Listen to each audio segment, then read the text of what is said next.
우리 삶을 움직이는 뉴스, 중심 잡힌 시선으로 전하겠습니다. 황보선의 출발 새아침. 예, 전 세계 곳곳의 다양한 이슈를 짚어보는 세시방 코너입니다. 자, 문희정 국제시사평론가와 함께합니다. 안녕하십니까? 네, 안녕하세요. 자, 한국 주재 일본 대사관 총괄공사 막말, 이게 우리 한국 기자들과 오찬 자리에서 나온 얘기죠? 네, 그렇습니다. 지난 15일 JTBC 기자들이 이 한일 관계에 대한 일본 측의 입장을 듣기 위해 오찬을 겸한 면담을 하는 자리가 있었다고 하는데요. 그러니까 여기서 소마 히로이사 총괄공사가 일본 정부는 한국이 생각하는 것만큼 두 나라 관계에 신경 쓸 여유가 없다. 문 대통령이 마스터베이션을 하고 있다. 이런 워딩을 가지고 말을 한 겁니다. 그러니까 소마 총괄공사는 이 말을 한 후에 신뢰했다는 말을 했지만 그 뒤로도 계속 한국 정부를 자극하는 주장을 쏟아냈다고 하는데요.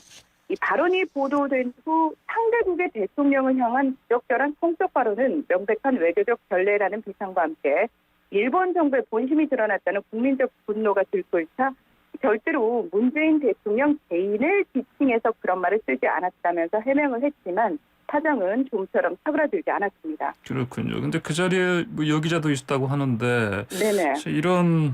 이런 말을 썼다니 참. 근데 이거 쓰고 나서 뭐 해명이 좀 궁색하네요. 네, 그렇습니다. 이 소마 총괄공사는 발언 후에 곧 사죄하고 철회했다고 주장을 했지만 계속해서 한국 정부가 먼저 일본군 위안부 피해자와 강제징용 피해자 배상 문제에 대해서 답안지를 제출해야 한다거나 또 문 대통령이 오면 정중히 맞이하겠다고 한 스가 요시히데 일본 총리의 발언도 외교적 표현일 뿐이라는 등 한일 관계 개선을 하고자 하는 의지가 전혀 없다는 듯이 일방적으로 일본 정부의 기존 주장만을 쏟아낸 것으로 알려졌는데요. 그러니까 이런 일련의 언행들 자체가 외교가에서는 거의 하지 않는 무례한 행동이라는 지적이 많습니다.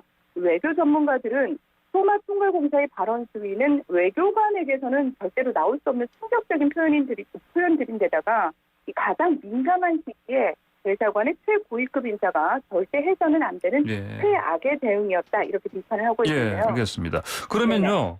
근데 소마 이 공사가 해명하면서 또 다른 또 발언 논란 나왔다고요?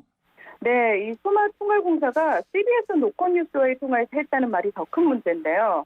한국은 스스로 외교적인 패턴에 있어 일본에 대한 자국의 기대치를 높이고 그 사항이 이루어지지 않으면 일본의 언론에 일본을 강하게 비판하는 패턴이 있다면서 과거에 있었던 사례를 들어 설명했다고 주장한 부분입니다. 그러니까 지난주 이 시간에 항상 일본 정부는 일본 언론을 통해서 한국 관련 외교적 사안들을 흘리고 이에 대해서 우리 언론이 받아쓰고 우리 정부가 해명하게 만드는 식의 언론 플레이를 한다는 지적을 한 바 있는데요.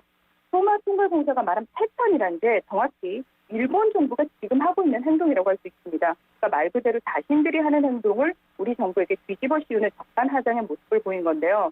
그러니까 실제로 소마 총괄공사의 망원 논란이 한창인데도 일본 요미우리 신문이 문재인 대통령의 일본 방문을 기정사실화하는 보도를 내놓은 겁니다. 아, 그 기사 어제 나온 거 말씀하시는 거죠?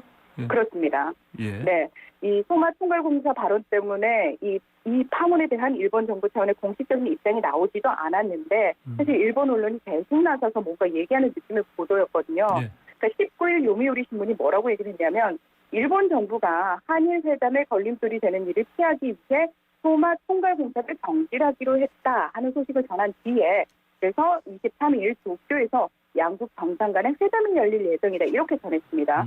심지어 회담 장소는 도쿄 모토 아카사키 영빈관이고 과거사 문제에 대한 논의도 포함될 것이라면서 의제까지 자세하게 다 보도가 됐는데요. 일본 정부가 공식적인 외교 절차를 통해 해야 할 일을 일본 언론이 간보듯 던지고 한국 정부가 응하지 않았다는 식으로 책임을 전가하면서 한국에 대한 비판 여론을 만드는 식의 이런 패턴이야말로 일본 정부가 늘상 해오는 무례한 방식이라고 할 수 있습니다. 예. 근데 일본 정부에서 공식적으로 지금 이번 외교 결례에 대해서 뭐 어떻게 하겠다 입장이 안 나왔죠? 아직까지? 정확하게? 그렇습니다. 예, 지난 17일 우리 정부가 주 한국 일본 대사를 투표해서 일본이 판단해서 신속하게 응당한 조치를 취해야 할 것이라면서 엄중히 항의를 했거든요.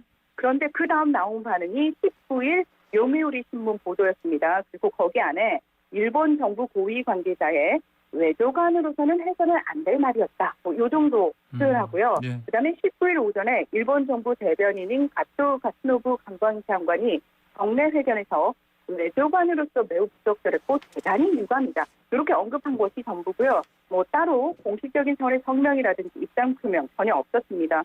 심지어 요미우리 신문이 보도했던 소마공사의 경질에 대한 언급도 전혀 없는 상황이고요. 예. 스가 총리 역시 기자의 질문에 답하는 형식으로 그냥 유감이다. 이 정도 언급했을 뿐입니다. 이 17일 새벽에 아이보시 고이치 이 주 한국 일본 대사가 한국의 외교부 측 기자단에게 보도 자료를 보냈다고 하는데요. 여기서 소마공사의 이번 발언은 지극히 부적절하며 매우 유감이라면서 본인에게 엄중히 주의를 주었다. 이렇게 개인 일탈로 치부하는 모양새를 취했는데요. 이런 일본 측의 무성의한 대응 방식이 우리 국민들의 분노를 더 키워서 결국 한일 정상회담 반대 여론을 확산시켰고요. 한일 정상회담 무산이라는 결과를 초래한 겁니다. 예. 자, 그런데 일본 언론은 또 우리 한국 정부 책임론으로 또 좀 나오네요, 보니까.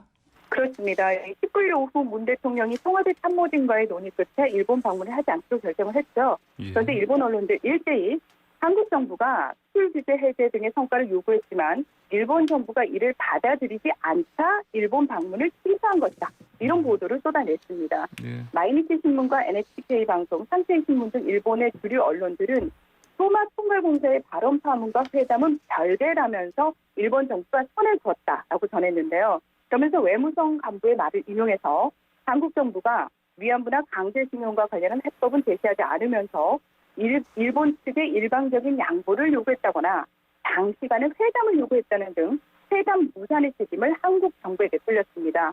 하지만 정치 외교적 사안을 언론에게 떠넘긴 일본 정부의 책임함과 언론들의 도를 넘은 설레발과 가스라이팅에 가까운 손수질, 그리고 고위급 외교관의 심각한 외교적 전례라는 삼박자가 고루 어우러져서 한일 관계 경색의 장기화를 불러왔는데요. 분명한 것은 일본과 한국의 언론 모두 지난 한 달여간 자신들이 무분별하게 쏟아냈던 보도들을 들어보면서 언론이 외교를 어떻게 망쳤는가에 대한 충분한 반성을 할 필요가 있다는 점입니다. 그렇군요. 자, 근데 보니까 한일 양국이 이제 회담 개최 준비하는 과정에 뭐 여러 가지 이런저런 일이 있었다. 이런 보도가 나왔네 보니까요, 또. 네, 19일 오보를 낸 요미우리 신문이 또 오늘자 기사에서 예. 우리 정부가 일본의 양보를 압박하는 벼랑 끝 외교를 펼쳤지만 실패했다고 보도를 했는데요. 그러니까 익명의 한국 관계자들을 인용하면서 문 대통령의 측근에서 어떤 조언들이 오고 갔는지, 그리고 미국의 입김으로 사실 문 대통령과 서훈 국가안보실장은 당일에 긍정적이었다, 이렇게 전하기도 했습니다. 심지어 신문은 우리 정부가 수출 관리 문제에서 성과가 나오면 과거산 문제에서 일본에 어느 정도 양보를 하더라도 국내 여론의 반발을 무마할 수 있다고 생각했다, 이런 주장까지 내세우고 있는데요. 일본 정부는 한국 대법원의 판결이 국제법 위반이며 국제법을 준수하지 않으면 양국 관계가 개선될 수 없다는 입장이라고 일본의 입장까지 친절하게 설명을 했습니다. 그런데 이런 일본 언론의 보도는 이미 예견됐던 부분인데요. 앞서 말씀드린 것처럼 일단 기사 던져놓고 거기에 대한 어떤 반응이나 결과가 나오든 간에 정해진 시즌처럼 무조건 한국 정부의 잘못이다로 몰아가는 전형적인 방식에서 한 치도 벗어나지 않는 기사라고 할 수 있습니다. 외교가에서는 실제 회담 성사로 귀결되기까지 수많은 물밑 협상들이 오고 가는 것이 너무 당연한 일인데요. 지금 일본의 한 신문사의 일방적인 보도일 뿐인데 도대체 이런 기사들이 무슨 저널리즘적 가치가 있는 것인지, 더 나아가서 한일 외교에 어떤 역할을 하고 있는 것인지, 우리 언론들은 왜 수출 취재나 성찰의 과정 없이 받아쓰고 있는지 비판적으로 좀 바라볼 필요가 있습니다. 예, 알겠습니다.